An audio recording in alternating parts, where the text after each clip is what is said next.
5. This inquiry, it's clearly a show trial of Boris by a lot of people that hate Boris. 4. All of those WhatsApp messages, diaries, which I've had seen are pretty dire, should be put in the public domain so we can dispense with the tittle-tattle. 3. There is a huge propaganda war going on between Israel and Hamas, and Israel sees Hamas as having started it. 2. When I turned up at the inquiry, all I can say is I felt like I was ambushed. 1. We have liftoff. Welcome once again to Planet Normal, the Telegraph podcast with Allison Pearson. Hello. And me, Liam Heneghan. Dominic Cummings told the COVID inquiry it was, quotes, completely crackers. Someone like him was involved in running the country. The former chief advisor to then Prime Minister Boris Johnson railed at the toxic dysfunctionality of Number 10 during lockdown, dismissing countless MPs, cabinet ministers and civil servants as deeply incompetent. But that's the trouble with this inquiry, Allison, and how it's being reported, particularly by the broadcasters. It's all about political blame shifting and finger pointing, rather than trying to work out whether or not lockdown was the right thing to do. The questioning, in fact, and the choice of witnesses appear to rest on the assumption that full lockdown was correct by definition, and the only thing to examine is why it wasn't done faster, harder, and for longer. Yet Sweden had a far more limited lockdown than the UK, with just a fraction of the collateral damage in terms of the economy, lost education, and mental health scars. And Sweden and the UK, adjusted for population size, endured a similar number of COVID-related excess deaths. Now, I know you've been following the inquiry evidence this week, Allison, and we've also been discussing the economic news. But before we get to all that, you've been talking to the Israeli ambassador to the UK, exclusively for the Telegraph. I certainly have. That was a very challenging interview, Liam, as you can imagine. Absolutely. Just before we get into that, I know Planet Normal listeners are always telling us that this is the end of days, but I think today, Thursday, really is the end of days, because today, Co-Pilot, is the day that the Iranian government takes on the chairmanship of the UN Human Rights Council. My God, the fox is in charge of the chicken coop. From the country that brought you daily executions, the persecution of gay people, and the murder of girls who don't want to cover their hair. So, yeah, it has really gone mad. And let's not forget, Liam, as we look at this terrible situation in Israel and Gaza, that it was Iran that is the puppet master of Hamas who launched the 7th of October massacres. But yeah, I did go to meet Zippy Hotovely, I'm not sure if I'm saying that right. She's the Israeli ambassador in London, and all the curtains in the embassy are drawn. So it has a kind of extraordinary feeling in there. The air is almost filled with shock and sadness. Met some really lovely people working there. I don't know, people will have seen her, I guess, on the news program. She's a very formidable person, former Likud politician. But I think where she is, Liam, is that she was talking to me really about all the horrors that were inflicted by Hamas on Israeli civilians, some of which I've written about, which are really too horrifying, I think, to talk about on the podcast. But so they had that happen to them. And then, of course, very, very rapidly, while the bodies were still being gathered up and mutilated young people from the music festival, they were still trying to identify them. The first pro-Palestine march happened in London, and we're coming up this Saturday, of course, to the 4th such march. And I think that the Israeli ambassador is understandably upset. I asked her if she thought that the people on the marches understood what they were marching in favour of. And she said she certainly hoped not, because the crimes that have been committed against human beings were so repulsive. So I think that what we're seeing now is, I mean, today, we're recording this on Wednesday, but today, Thursday, the Israeli embassy has taken the unprecedented step in this country. They will be showing today, Thursday, to British journalists the body cam footage that Hamas posted from the massacres, which they've already shown that, Liam, within Israel itself to international media, but they'll be showing it in London tomorrow. And I see this as that there is a huge propaganda war going on between Israel and Hamas, and Israel sees Hamas as having started it.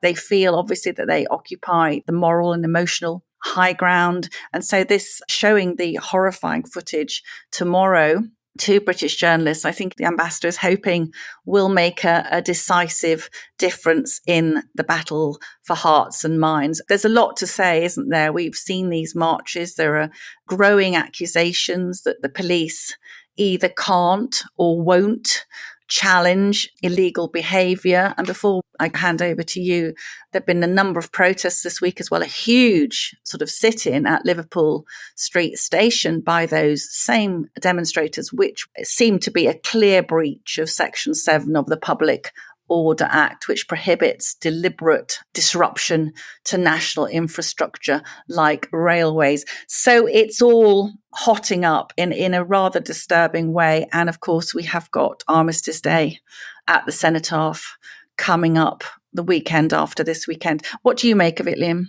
Well, firstly, I'd like to pay tribute to you because I do think you have been deeply affected by this story. You and Laura Dodsworth put together the October Declaration, which now has, I believe, over 70,000 signatures. It does, yeah. A declaration by British non-Jews in support of British Jews at this difficult time. I agree with you as a Londoner. I've been in the centre of London in recent weekends, and the marches, while there are many peaceful people on pro-Palestinian marches, we must say that, many families, many young people, there is very much a militant element in those marches. And the way it's being policed, I'm not saying it's easy, but does certainly raise lots of eyebrows, and not just among the Jewish community. We've seen footage, haven't we, of the police allowing pro-Hamas, pro-Palestinian protesters to basically defile and desecrate some of our national monuments, our statues, the cenotaph, shouting jihad on the streets. And then we had a really strange situation where an old man was walking down Bethnal Green High Road in East London, and he was doing a little running commentary on his smartphone, pointing to the fact that every other lamppost had a Palestinian flag tied to it. And he was suggesting that this was bad for community relations, and he was denigrating that protest. And he posted that to social media. And the next thing we see is footage of the police outside his house arresting him. Yes. And I'm not saying policing this is easy at all. I'm not saying it's easy if you're Brent Council, which has a very high Muslim population in northwest London there, when you're trying to decide whether or not Wembley Stadium, the arch, should be lit in pro-Israeli colours, like it's lit in pro-Pride colours or pro-Ukraine colours or pro-French colours at times of national turmoil in order to support those particular causes. The fact that we have this escalation of ghastly violence between Israel and Hamas, the implications of that, of course, in Israel, in Gaza, are unthinkably bad. But there are implications here in the UK and elsewhere. You mentioned that protest at Liverpool Street Station, a station I know very, very well. And if you look at the footage, some of it's pretty intimidating. Hundreds and hundreds and hundreds of people sitting down on the concourse shouting, "Ceasefire now, ceasefire now." And it is quite scary. If I was a Jewish Londoner walking through Liverpool Street Station, I would hide my Star of David. I would take off my couple, my skull cap. I would remove anything that identified me as a Jewish person. And that's not right. That's not right in this country. Whatever you think of this conflict, whatever you think of the historical nuances and the injustices over many years, how you may see them, it's not right that Jewish Brits can't walk safe in their own capital city. And I know many, many of them, as do you, and many, many of them are my friends, as they are your friends. And that is not the British way. And I do think the police have to really get their arms around this problem, particularly now. As you say, we've got Islamist activists on social media basically trying to incite violence on Armistice Day.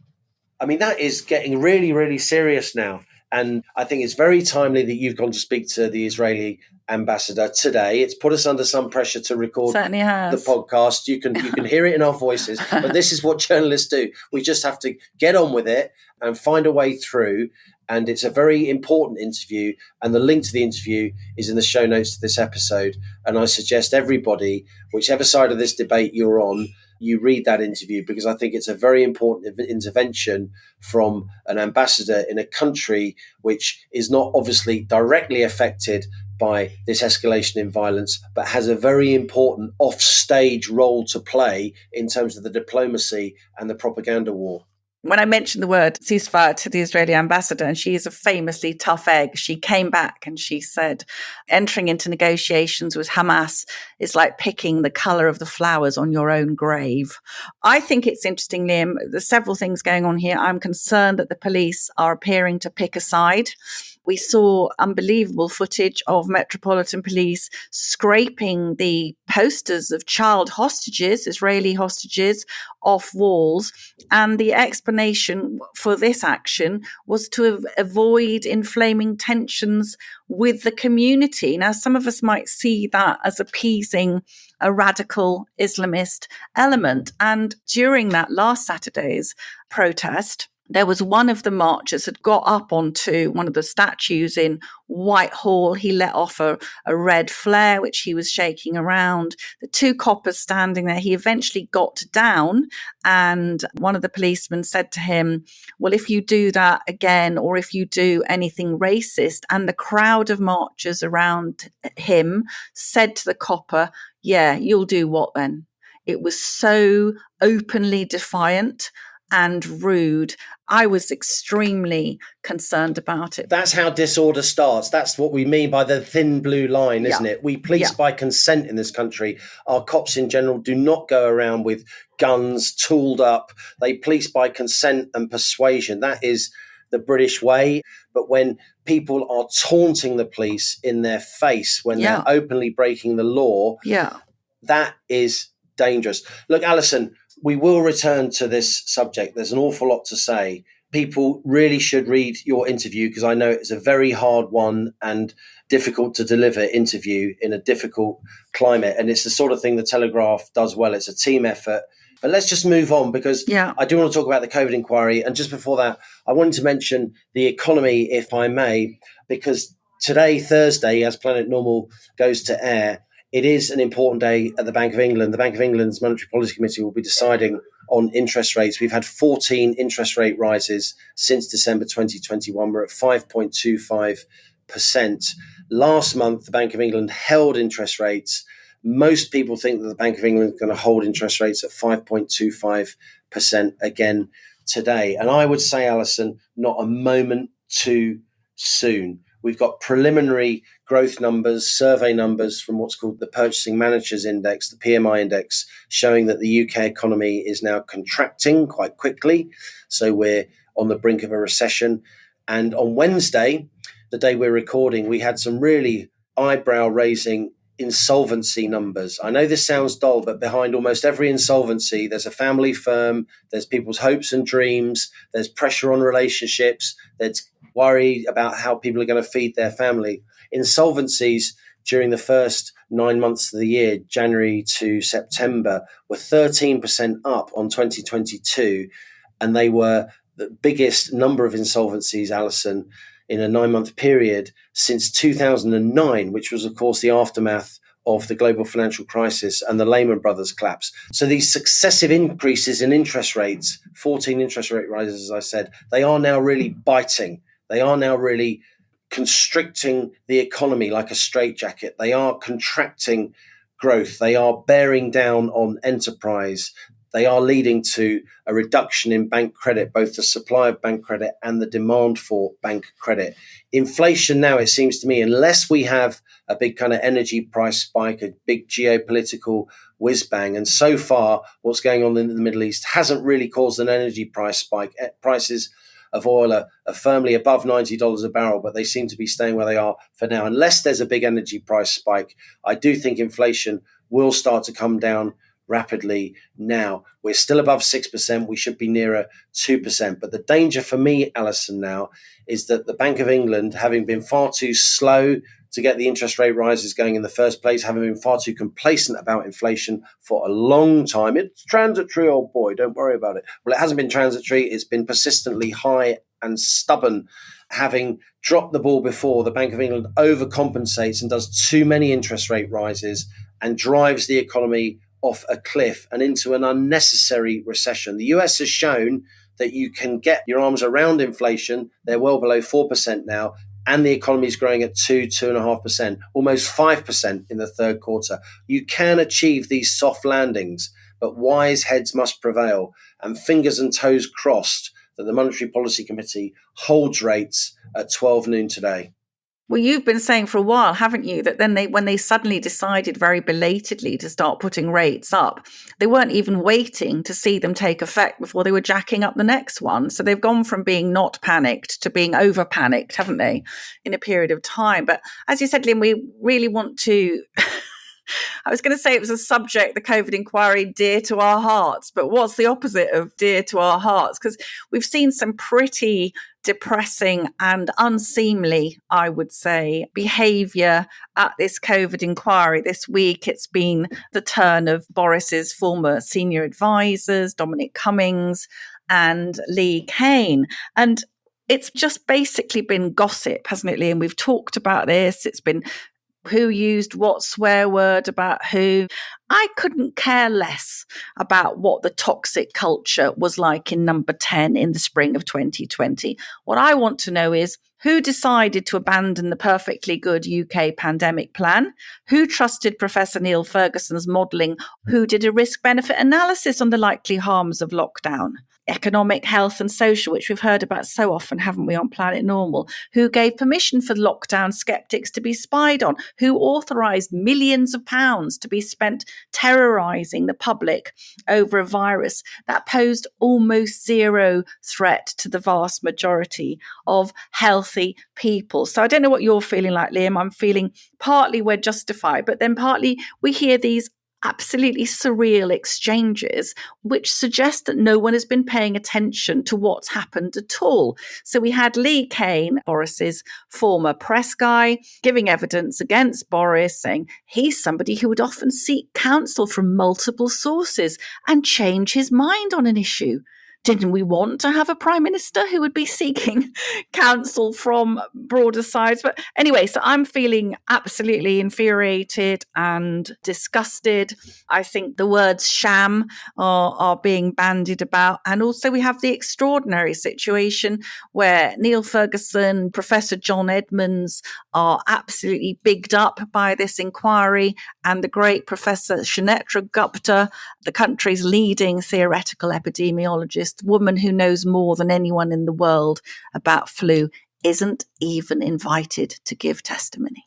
You know, this inquiry, in some ways, it shines a light on our political and media culture in this country. Really There's does. so much that's good about our political and media culture, but bear with me. When our parliamentarians debate stuff in Parliament, they do so in a way that almost no one else in the world does. It can be adversarial, but it's open, it's contested. There's so much that's good about our politics. But the flip side of that is sometimes we just get so hung up on the drama and the personalities, and the phrase showbiz for ugly people just comes back into my mind when it comes to describing our political culture. What's going on here is not an earnest inquiry looking at evidence into the question that the public really cares about, which is when there's another pandemic, contingent on what the virus is, do we lock down or not? Was Sweden right, or was the rest of the world right? That is the question that needs to be answered.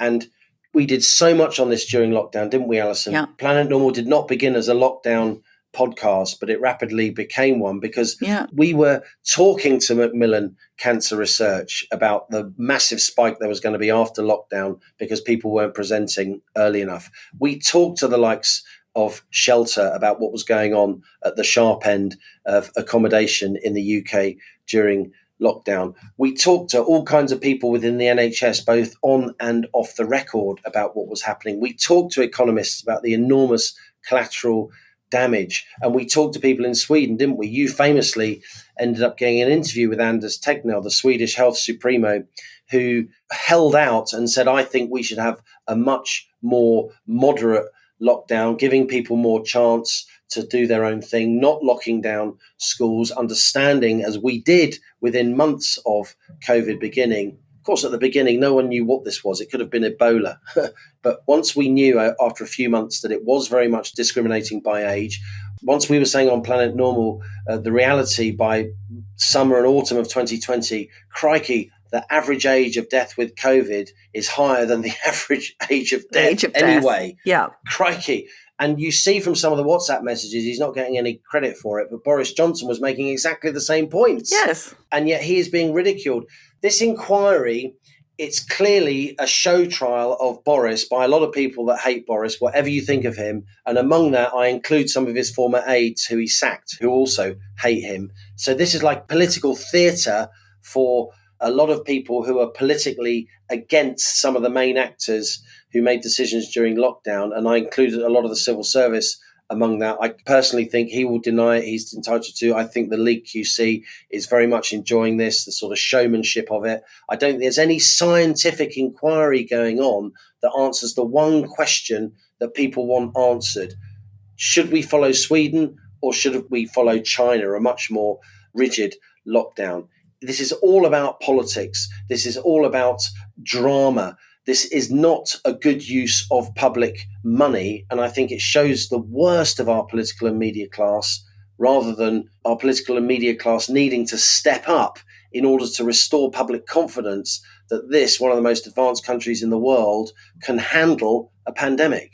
Do you remember, Liam, during that period where we had those press briefings every evening with the doomed twins, Whitty and Valence, and Boris in the middle looking completely sort of distrait? And I'm having that feeling looking at the COVID inquiry with this KC, Hugo Keith. He asked, I think it was Kane or Cummings, were there any plans for the collateral damage that was going to be caused by lockdown? And I think it was Lee Kane said, no, sadly, there were no plans for the victims of domestic violence and the children who would go mad being off school and so on. And then you or I, as a journalist, would have said to that person, right, well, why was that? Who had said there would be no cost-benefit analysis? All of the questions that we used to want to shout at, when we did shout at the telly during lockdown, and when I would be texting George, our NHS insider, saying, is that graph they've just sold about hospital occupancy true? And George would then immediately trot away and find out what the actual figures were and say, no, they've moved the axes of the graph to make it look far worse than it is, and so on. But just let me read this to the listeners just before we move on to your brilliant interview. This is the written statement to the COVID inquiry from Professor Sunetra Gupta, who has not been asked to appear. So Sunetra says, focus on the key trade-off. Rather than wasting time and energy on understanding why we were not more eager to implement such measures earlier in the epidemic, I believe a more useful line for the COVID inquiry would be to examine why we did not distinguish between, on the one hand, the benefits the measures could have brought at an individual level to those at risk of severe disease, and on the other, the harms they were bound to cause at a population level, especially for the poor and the young. The logic of focus protection for the vulnerable rather than the lockdown should have been, quotes, obvious to those whose responsibility it was to manage the response to the pandemic. And Sunetra concludes, the blind adoption of lockdown and lack of debate as to how to respond to the uncertainties is a tragedy for which the whole of society is now paying a hefty price.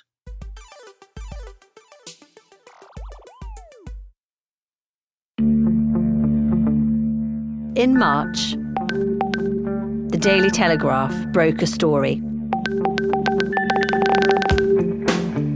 The former Health Secretary, Matt Hancock, has described the leaking of thousands of his WhatsApp messages. The Daily Telegraph says it's obtained thousands of WhatsApp messages. On 100,000 leaked WhatsApp messages revealed. Some poor so-and-sos had to go through those. And now, those same poor so-and-sos are going deeper.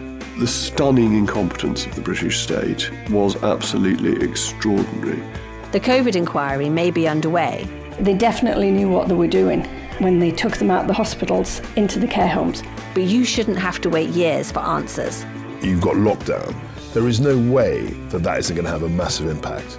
If I'd sit on that material to protect politicians' dark secrets, I don't think that would have been an honourable thing to do.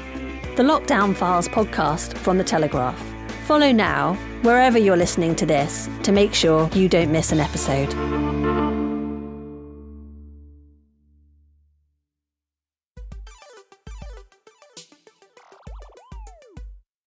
Now, when Professor Carl Heneghan joined us on Planet Normal back in September 2021, you called him a scientist hero, Allison. As Professor of Evidence-Based Medicine at the University of Oxford, Heneghan had certainly gone against the government's view of across-the-board lockdown, arguing instead for a more balanced, targeted approach, with only the over 65s and the medically vulnerable shielding. During lockdown, Heneghan, together with epidemiologist Professor Snetra Gupta, cancer specialist Carol Sikora, and other scientists, wrote an open letter calling for the government to modify its COVID strategy, moving away from full lockdown towards a more discretionary Swedish approach. Spool forward to today, and Professor Heneghan was recently called to give evidence to the COVID inquiry. His stellar academic reputation is enhanced by the fact that he also practices medicine during weekend shifts as an emergency GP. Despite this vast experience, appearing before the COVID inquiry left Carl Heneghan shaken. This world-class yet mild-mannered scientist told me he felt ambushed while giving his testimony. In his words, constantly interrupted, deliberately unnerved, and character assassinated. It's fair to say there's a significant problem with this inquiry, Professor Heneghan told me. It's starting to look like it's biased. They're using evidence to retrofit what they think was the right thing to do. In general terms, how do you think the UK's COVID inquiry is going? Well, I think, we're into module 2 now, which is about government decision making and sort of the effects of interventions. I have to say, so far, I think it's been disappointing. And it's disappointing, I think, for two reasons. One is because we're not getting into the issues at hand. What works, what doesn't work, what should we have done to interpret the science?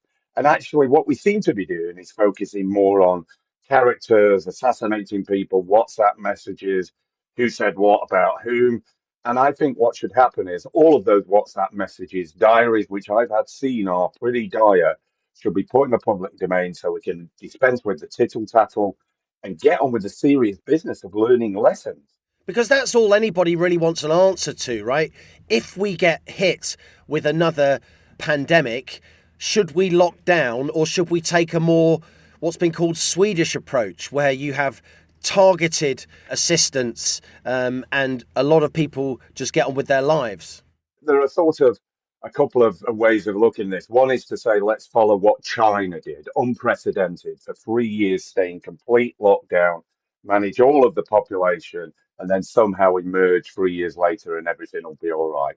And I think we've tried the sort of halfway house of lockdown, cost us 400 billion, huge collateral issues, versus the second aspect is the idea that what do you do that minimizes the disruption to society the least, but also protects those that are the most vulnerable. So, for instance, in the first wave, 50% of the people who died of the excess were in care homes. We completely failed to protect care homes. Yet that's not an issue on the agenda. What's more important is who's a credible expert, who's wrong, who's right. But particularly this issue of lockdowns is the most prominent, important issue that we face today, because at the moment on the table is more lockdowns.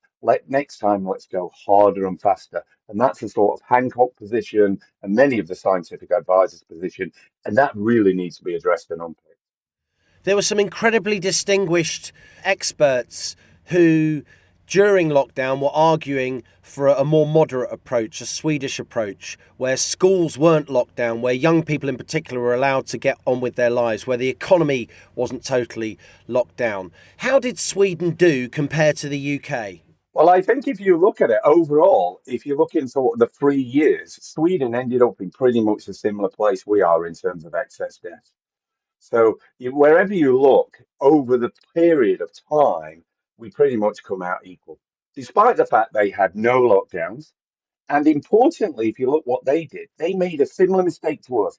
In the first wave, they failed to protect care homes.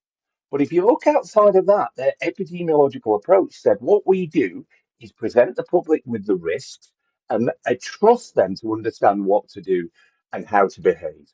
Now, they did certain things. So the first thing is they didn't do nothing.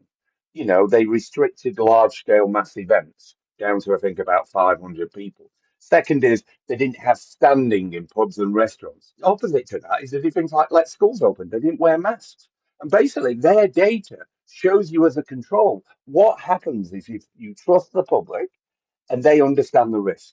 We're not even asking that question within the COVID inquiry, because that for everybody is a problem if you sit there and go, well, lockdowns worked and we need to do it harder and faster. And we're not prepared, seemingly, to go and look at that issue. But also, we don't want to look at care homes and the disaster there. And we also don't seem to want to address one of the fundamental problems in this pandemic was the huge problem of hospital acquired infection. As you pull people into hospital, it spread rapidly throughout hospitals and infected those people who'd gone in for heart attacks and strokes. And that's what created a huge problem. So if we took an evidence-based approach, we'd really be teasing out these issues. So let's just put that absolutely in layman's terms. You're saying, Professor of Epidemiology at Oxford University, no less, you're saying that Sweden had roughly the same number of excess deaths, incidents of excess deaths, of course they're a much smaller population than the UK, but they had a much, much more moderate lockdown, barely any lockdown, and meanwhile we also paid the collateral damage of lockdown. Briefly, Professor Heneghan, what was the collateral damage of lockdown? Planet Normal listeners know well, but for new listeners, what was the collateral damage of lockdown, apart from £400 billion of extra government spending? Your number one, you start with the economic consequences. I think they're huge, and you've just said the 400 billion, but it's not just 400 billion, it's the problems that we face today ongoing. So that's number one. Second, then, is to think about mental health. Particularly across the board, we've seen this huge problem in children, adolescents, increased mental health problems across the board. Third, then you've got other healthcare issues, chronic conditions worsened, diabetes, blood pressure, because what we did is put a huge pause on healthcare. Fourth, then we've got the social consequences, particularly in our younger people. Think about having a child who gets to the age of 2.5, 3, who all they will have seen around them is adults with masks on. Think about their ability, their language progression, but also their social ability to go into the world and understand how the world works. But also within all of this, there are an interesting area of the data. And this is one of the key things we're about to look at now is the excess mortality. Now, one of the greatest areas of excess mortality in the 3 years of the pandemic, going back to March 2020, is excess deaths in the home. And those excess deaths that we sit here in England are in excess of 100,000 deaths. And only about 25% of those have COVID on the death certificate. So there's been a huge rise in excess deaths that are not COVID related in the period of the pandemic. We asked the government to investigate this and start looking at it because if you understand the drivers, you know how to intervene. But actually, they refuse to do that. And this is one of the key problems. If you don't look at the problem and actually then say, look, we understand there's a problem, now look what's driving it, you're never going to fix it. So the collateral impact, and I could go on, I could talk about childhood vaccination programs, another area, could talk about cancer care, but you could probably get someone like Carol Zakora, who's much better understanding, but huge issues across the range of problems that occurred because of policies of lockdown that actually, if you're looking around, the list of collateral damage goes on, doesn't it? I mean, you mentioned cancer care, massive NHS waiting lists, officially 7 or 8 million, probably more like 15 to 18 million. The ghost children that haven't come back to school yet since lockdown, abuse in the home with people freaking out because they're all living in small apartments and so on, while middle-class commentators and civil servants are sitting at home with their nice gardens, working away on their laptops. And I'm sure future historians will pore over the costs of lockdown here in the UK compared to, say, Sweden. But let's really get into the nitty-gritty, Professor Heneghan, of why we're talking to you specifically at this time. Tell me, tell Allison, tell Planet Normal listeners, tell the world how you feel about your appearance in front of the COVID inquiry, how you were treated by the chair, how you were treated by the KCs who were there, and how you think the inquiry is being steered. So let's just set out what happened here. I was invited to give written evidence. I spent quite a few weeks putting together what I considered was a very coherent document. It's about 70 pages long, and it makes 12 clear points about the issues we should address. I was then invited to go and give oral evidence. So I had appearances speaking to the Prime Minister, then Boris Johnson, but other areas where we pointed out issues in the data. When I turned up at the inquiry, all I can say is I felt like I was ambushed because my time was cut short, and then at the last minute, all of the things I prepared for were dropped, and we started going after me, started with a sort of character assassination, try and unnerve you. And in those situations, when you get into that position, it's very difficult then to provide coherent answers when you're being interrupted all the time, you're being put on the wrong foot, and you've not actually prepared for the issues at hand. I think the Telegraph ran 2 videos showing the difference between how I've been treated and other people treated. And I think it's fair to say now that there's a significant problem that's appearing in the inquiry. Is it's starting to look like it's biased. And it's biased because if you formulate opinions, actually what happens is the evidence in front of you doesn't actually affect what happens next. You use all of that evidence to retrofit to what you consider is the right thing to do. Now, there are people at government levels and advisors that I don't understand how they're operating because their expletives, the way they operate, the way they dismiss people, for me is unacceptable in any workplace or any environment. Because what I see is when people disagree with me, I come to a position where I start to go, right, how can I understand what they're on about? And how can I argue and debate? Or what does the evidence say? In this situation, what's happening here is I was the only person who seems to represent the other side. My oral evidence was squashed into less than an hour, and most of that hour was trying to either undermine me or actually address a document, the Barrington Declaration, that I didn't even write. What's the purpose of that? Now, if the inquiry had set out for a whole week to listen to many of the eminent people who had set out their views on the other side of the argument, I suspect by Wednesday, Thursday, they would start to understand some of the bigger issues and be coming to different ways of looking at the issues at hand. Therefore, what I recommend is they have to really get some alternative views and start listening to them in the room. Why were you mistreated? I'm in a position where when I've been in this situation, it's because the other side has an agenda. And that agenda, I can't understand or determine what it is at this moment in time. In terms of our position, in terms of how we make decisions in governance, I think this is a watershed moment.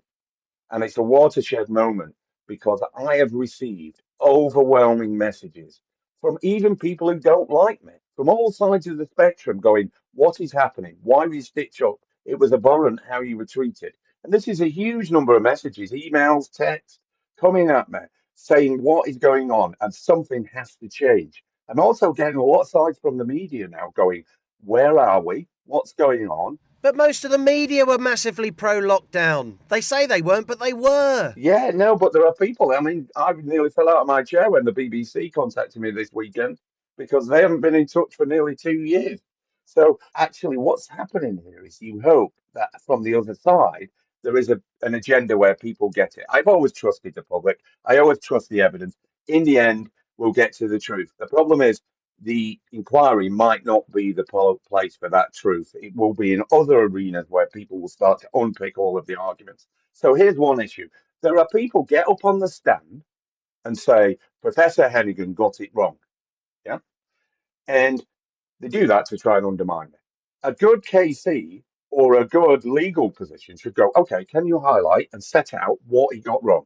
Because I don't know what I got wrong because these people don't write about it. I can't see where they put it in the public domain. They never contact me. They never contact anybody. So I wrote back to Hallett and say, Baroness Hallett, the chair of the inquiry. I said, Professor Edmonds said I got it wrong. And I'm like, can you give me a right of reply as to what I got wrong? It is unacceptable to leave that hanging without going, actually, the chair should be going, right, can you detail what was wrong? Say it and we'll get a right reply. Why is that not happening? Now, it feels like I'm in the playground a bit, Liam, that we're all throwing names at each other. You know, names will never hurt me, but it feels like we're in the playground trying to say, I'm right, you're wrong. That's not how we operate. There are uncertainties for which we can inform how the evidence can be used to make better decisions. That is not on the table at this moment in time. I want to come on to the meeting of the 20th of September 2020, where you were with the Prime Minister in Downing Street and with officials, and what your impression of what Boris Johnson believed or didn't believe. We will come on to that. Firstly, I want to ask you, How weird is it that you were asked about the Great Barrington Declaration, which Planet Normal listeners will know well, when we have three extremely distinguished authors of the Great Barrington Declaration, which of course was a document formulated in the US which argued for discretionary shielding rather than full lockdown. We have Professor Sunetra Gupta of Oxford. We have Professor Martin Kulldorff, formerly of Harvard. We have Professor Jay Bhattacharya of Stanford. I mean, they are right up there in the pantheon of global experts. How do you feel that none of them have been asked to give evidence to this inquiry? Yeah, I think, well, look, it's unacceptable, and it means we have not got accountability within this inquiry. You're dead right. I did not sign the document, therefore should have been the end, and it should have talked to me about the documents I did sign or wrote about. It'd be a bit like getting Sunetra Gupta on the stand and going, can you just talk to me about this document that Carl Heneghan signed? What we're doing there is trying to make the witness make an error or mistake. It should have been the end of the discussion. Thank you very much. We'll now call them witnesses. Imagine in a court of law if that was the case. So an inquiry should answer those questions. They should bring all three of them into the inquiry and discuss the issues at hand. Then when they bring me, they could add to that with all of my epidemiological expertise, but also my clinical experience. Do you know what, Liam? I'm the only one person that has those experiences and has been directly into care homes throughout the COVID pandemic. That's why you are so valuable, because you combine the research and academic expertise with hands-on, practical, sleeves rolled up experience. And what happens is, at the end of the day, is the expertise I don't gain is I'm not a mathematician. My PhD wasn't in physics. It's in medicine, it's in healthcare. All the things that matter seem to be peripheral to the inquirer. So actually, if you looked at everybody's expertise and experience, you start to go, there are issues here. These people don't even understand if an infection got in a care home. How might people die? What might they die of? How do we protect them? Well, they don't have an understanding of that. They don't have healthcare experience or expertise, and they've never been in that environment. It is imperative that actually people like Sunetra Gupta and Jay, and there are many others, are called to give their side so there's an experience that says, there's a different ways of looking at this problem. Final question. You were in the meeting. Did then Prime Minister Boris Johnson back a Swedish approach, or did he back full lockdown? So look, here's what was in the meeting. There were three ways on the table. One was a complete lockdown, and that's the advisory petition of the mathematicians. And that lockdown was to get cases below 1,000 and then use test and trace, which was untried, to keep them below 1,000 and stay in lockdown until that occurred. Now, I couldn't sleep that night. I'm sure Sunetra Gupta couldn't, because I thought we're going to be in lockdown here for years to come. The collateral damage would have been huge, because we were talking not just having a third of people, we're talking schools, education, universities, all businesses closed. The other two was the Swedish approach, which was much more trust the people and actually go with the system of approach where you go, look, we'll have, like I say, small events, but we'll also have no masks, and we'll also have like bars and restaurants seated only. The third approach was the tiered system. And that's what emerged out of the meeting. I have to say that's what the meeting backed.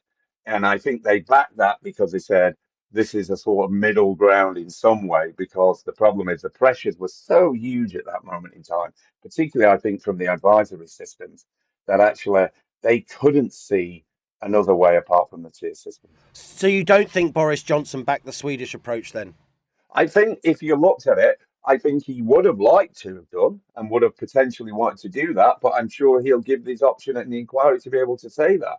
But I think what he was doing, I have to say, I think what he was doing is trying to say, I need to get some balanced perspectives and better advice in the room to give me an overall picture of what I think's going on. And my perception up to that moment in time is he hadn't got that balanced position. And that's why he called in different people into the meeting. Professor Carl Heneghan, thanks so much for appearing once again on Planet Normal.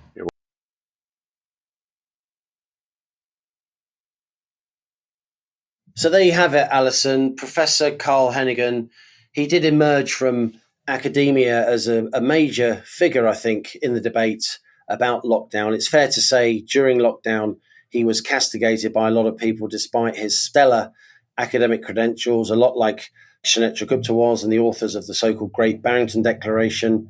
Carl Heneghan, as he said, wasn't part of the Great Barrington Declaration. which was, of course, a statement of intent why we should have more discretionary shielding. And I think it's fair to say he's a very mild-mannered man. He does not jump up and down. It's not in his nature. He's a research animal and he's a medic to his fingertips. But I think you could sense in his voice and in his choice of vocabulary, very out of character, the strength of his words. He's really angry.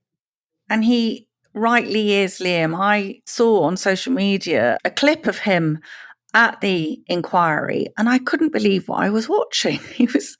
He was being patronised, treated so rudely. The woman who had been one of the sort of senior medics in Downing Street had, well, I won't use the language that she used, but it was unbelievably rude and obscene. And as we know, Liam, Carl is the opposite of hysterical. He was extremely thorough. He can be quite frustrating to interview because he doesn't want to give you sound bites. He doesn't ever want to exaggerate. He is, as his title suggests, he is the Professor of Evidence-Based Medicine. And during lockdown, he, unlike any of those people in Downing Street, was going into care homes regularly. He was seeing people in hospital. He could see what was happening with the cross infections. As he mentioned to you, he could see that a huge number of so-called COVID admissions to hospital were actually people who'd gone into hospital for something else and had ended up getting COVID in hospital. So I really feel that something in me snapped when I saw Carl Heneghan being treated like that by an inquiry which should be holding him in high esteem and respect. And it was in stark contrast to the sort of build-up that they gave for people like, say, Professor John Edmonds, who had been one of the most sort of ardent lockdown hysterics. So for me, it's a real sign that something has gone extremely badly wrong with the COVID inquiry, and we either need a major reset into what they're actually looking at, or I just think the whole thing should just be abandoned because we just seem to be heading for a preordained conclusion. I think since lockdown ended, Allison, I think among media commentators, there's been a kind of grudging acceptance that the likes of you and me, people who are very much pro-vax, but who were concerned about the collateral damage of lockdown, which of course made us hysterical lunatics in the eyes of a lot of the mainstream during lockdown. I think there's a grudging respect for us that maybe not only did we have a point, but we were right. And I think your Anders Tegnell interview and the undeniable evidence from Sweden really moved the needle on that. Remember, there was a period of time when we were teasing various people on social media who were claiming they'd been really skeptical about lockdown when we knew that they'd been the most ardent, harder, faster, firmer cheerleaders. So I think the sort of media class, the commentariat, and certainly the public, which is always ahead of all of us in my experience, they realised that we went too far. That's not, an across the board view, but I think it is now a widespread view, maybe even a majority view. But what we have are some of the players from within Whitehall and the political elite who are so determined to prove that they were right, they'll do it even in the face of actual evidence that they were wrong. So we're going to end up reinforcing the error because this is a finger-pointing blame game exercise. It is not a scientific exercise to try and forge lessons to understand the way ahead if we come into another similar pandemic, which could easily happen, it must be said. So it is an unedifying spectacle. And how do you think the example of Carl Heneghan plays on the minds of other academics? I have various feet in the academic world. I have connections with various universities. One day in my dreams, I'll go back to academia someday. And I know I spend so much time with academics saying, look, why don't you just put your head above the parapet a little bit, write an op-ed, and because what you're saying is very interesting, but no one can understand it. You have to justify the public money that goes into academia by having an impact on the policy debate from time to time, not just in my field of economics, but medicine and science and so on. And yet here you have somebody who is brilliantly equipped to do that. He has an absolute blue-ribboned posting at one of the most prestigious universities in the world, Carl Heneghan. He's a practical, hands-on medic himself. He is brilliantly articulate. He writes superbly well. You don't get multiple articles published in The Spectator, as we know, unless you can really write. Mm. And he did all that during lockdown. And what has he got for his trouble? He was not only demonized during lockdown by a lot of the rest of the media and Whitehall briefing against him. And it happened because they tried to brief against him to me, and I told them to go away and have a think. But even when he's been proved, pretty much correct, they're still vilifying him. They're still asking him to do a 70-page document, which he did, and they're not asking him about any of it. But that's what's so bad, Liam, because really, what was this, follow the science, scientific consensus? Never been anything more ridiculous than the phrase follow the science. There is no one science, and it should have been changing all the time in response to, as we were getting real evidence that Carl and others were gathering from the real world. But of course, we found out, didn't we, on Planet Normal, that the money for research and grants and so on, what the scientists say, what they agree with, if they are into the groupthink, then they'll get the funding. And if they're part of the awkward squad like Carl or Sinetra, the money's withdrawn. And also we've seen, even with someone as eminent as Professor Gupta, we've seen her having difficulty getting papers published. Awful. I mean, this is censorship, this is authoritarian, this is what happens in Soviet type society. So these are absolutely crucial questions that any inquiry worth its salt would be talking about. Actually, Boris now, who is, as you said earlier, is clearly the scapegoat of choice for all their mistakes. Yet Boris, bless him, in all his faffing around and being a bit hopeless, was actually on the right track. He was actually calling these people in to give a different view.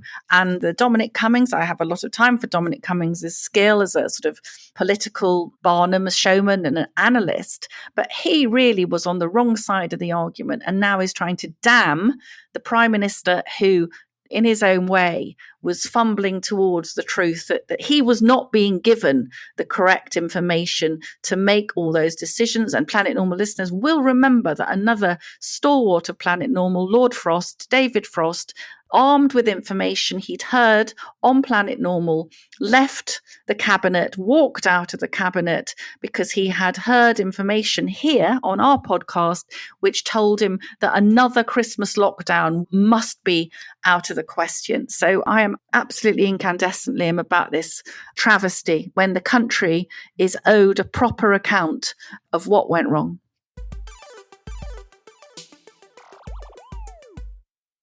Now on to our listener emails. Your messages sent to planetnormal@telegraph.co.uk. Please keep them coming. We love to read your thoughts, and we learn so much from you, the citizens of Planet Normal. This is from Burnside. He is one of the funniest people on Twitter, now X. He's a big Planet Normal informant. Burnside says, the COVID inquiry is equivalent to an inquiry into the Titanic focusing on the performance of the band as the ship sank. They should have started playing earlier. They should have played longer. They should have served Scotch eggs. And James says, good morning, Rocketeers. It seems the police have taken sides on the Israel-Palestine issue. It wouldn't have mattered if they'd taken the opposing side. They have not upheld the law without fear or favour. We are truly lost. Regards from James. We have had such a response to the interview with Rose Grayston, we have. Our young housing analyst, formerly a key figure in the research team at Shelter, one of the smartest housing analysts I know, very much a member of Generation Rent herself. I'm just going to read out one, but there have been dozens and dozens, and we will return to this subject. Yeah. So well done to Rose for causing such a big response. Dear Allison and Liam, I enjoyed Liam's book on the housing crisis. I was relieved when he said that he understood how people felt about developments which affect them adversely, as NIMBYs, not in my backyard, has become a pejorative insult like COVID denier or climate change denier. Liam, like you, I live in a market town, in my case, northeast Scotland. I'd like to share with you the impact an unsympathetic development has had on us. We live just outside the town, which has grown towards us. Some 15 years ago, a 250-home estate was built behind our house. When consent was obtained, there was a footpath behind our house, and behind that, 4 biggish bungalows. Once permission was obtained, the footpath disappeared and the number of houses increased to 7 along the back of our garden. When building started, it then became apparent that the ground was being built up behind us by 2 metres, something which hadn't appeared on the plans. So all 7 homes now look down into our garden, destroying privacy, which was now protected only by the trees we've planted, and which the new occupants, of course, repeatedly ask us to cut down. Unfortunately, the whole development was undertaken only to meet the needs for profit. There was little demand for more housing in the town, and as a result, it became difficult to sell the older stone-built houses which give our ancient town its character. With this kind of cavalier attitude from both builders and planners, it's no wonder NIMBYism is rife. We need to let our small towns grow organically as houses are needed, preferably built by smaller, more locally based firms and in small numbers. Large developments which can destroy communities should be discouraged and new towns encouraged, as you suggest. Keep up the good work. I look forward to listening to Planet Normal every Friday, and you were a godsend during COVID. Regards, Bob. Good email, Bob. I hear where you're coming from.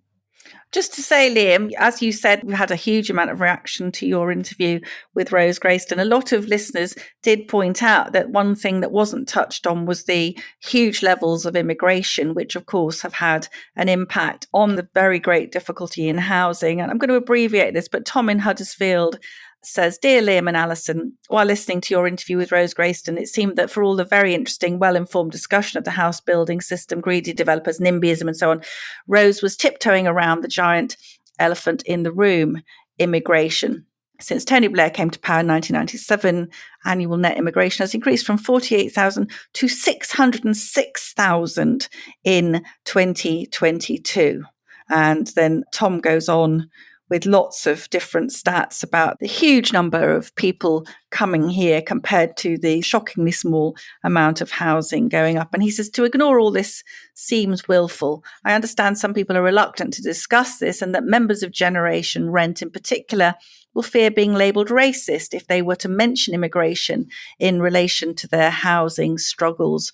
But surely the expense and shortage of housing in the UK has one primary cause, a massively increased and still increasing demand caused by immigration. So that's another factor to add to the long list, Liam. Right, to end, we're going to have a bit of fun, Alison.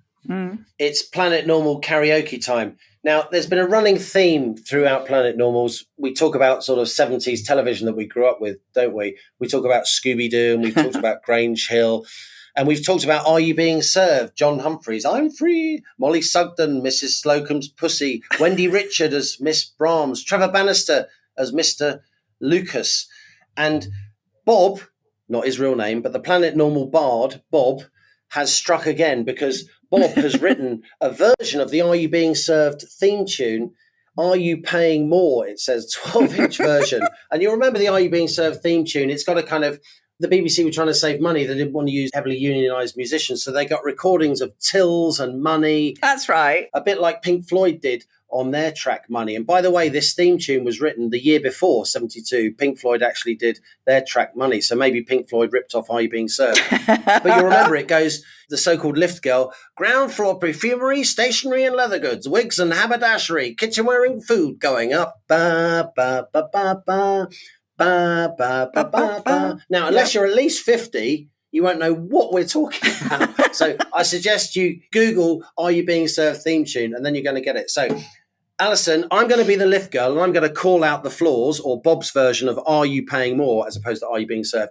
And then together we're going to do the ba, ba. Okay, ready? Mm-hmm. Here we go. 1, 2, 3, 4. It's not just what we're paying at the supermarket tills, but our mortgages and council tax, utilities and bills going up. Ba, ba, ba, ba, ba. Ba, ba, ba, ba, ba. Driving's more expensive. It's enough to break the bank with the cost of your insurance and of filling up the tank going up. Ba, ba, ba, ba, ba. Ba, ba, ba, ba, ba. The young are paying so much rent they want a house to buy, but what happens to the prices when there's not enough supply going up? Ba, ba, ba, ba, ba. Ba, ba, ba, ba, ba. Now, there's rumours on the markets of what Iran might do. What'll happen to the price of oil if tankers can't get through? Going up. Ba, ba, ba, ba, ba. Ba, ba, ba, ba, ba. The last one.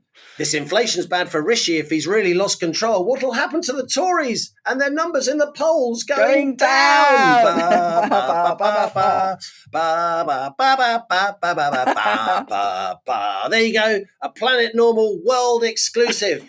Are You Being Served? With apologies to Ronnie Hazelhurst. And you won't know who he is either unless you're the wrong side of 50. And on that bombshell, That's it from Planet Normal for another week as we leave our sanctuary of sweet reason, our flying refuge of reasoned views. Email of the week, it's my turn, and it has to go to the first Bob, the NIMBY Bob. Yeah. So, Bob, we understand where NIMBYs are coming from. We're not demonising you. Send us an email, planetnormal@telegraph.co.uk, put mug winner in the subject heading and give us your home address and you will get a Planet Normal mug.